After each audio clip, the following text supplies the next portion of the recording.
Selamat sore para investor.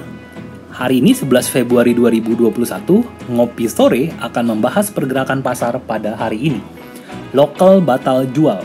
Investor lokal justru terlihat tidak melakukan taking profit jelang libur panjang pada pekan ini.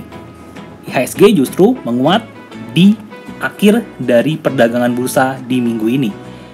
Minim sentimen negatif menjadi penyebab investor masih terus melakukan belanja di perdagangan IHSG pada hari ini.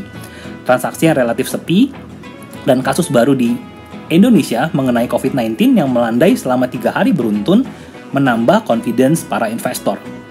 Tekanan jual juga mereda.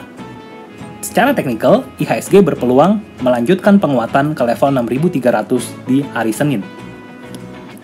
Sektor yang memimpin pada hari ini adalah mining, consumer, dan basic industries. Mining terlihat menguat 1,44%.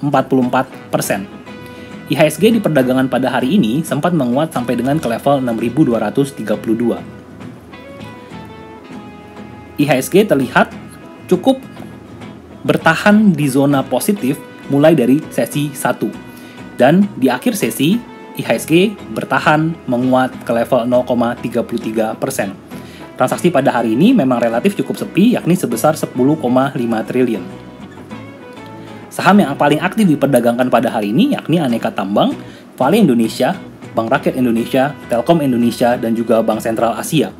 Investor lokal terus mengakumulasi saham-saham yang berkaitan dengan sektor tambang nikel dikarenakan sentimen yang sangat positif sedang menaungi sektor-sektor tersebut. MindID sebagai induk dari perusahaan tambang Antam menjajaki pinjaman sindikasi sebesar 750 juta US dollar. Ini merespon dari proposal Tesla yang akan memasukkan Aneka Tambang sebagai value chain-nya Tesla. Investor juga tetap dapat melakukan diversifikasi ke dalam instrumen obligasi dikarenakan instrumen obligasi sangat menarik untuk dikoleksi saat ini. Selain itu, pemerintah dan juga Bank Indonesia ini terus melakukan stimulus ke dalam sektor obligasi. Karena pada pekan ini BI melakukan borong SBN sebesar 35,72 triliun. Suku bunga yang semakin rendah ini akan membuat investor mulai mengalihkan dana mereka yang disimpan dalam bentuk deposito atau tabungan ke dalam obligasi.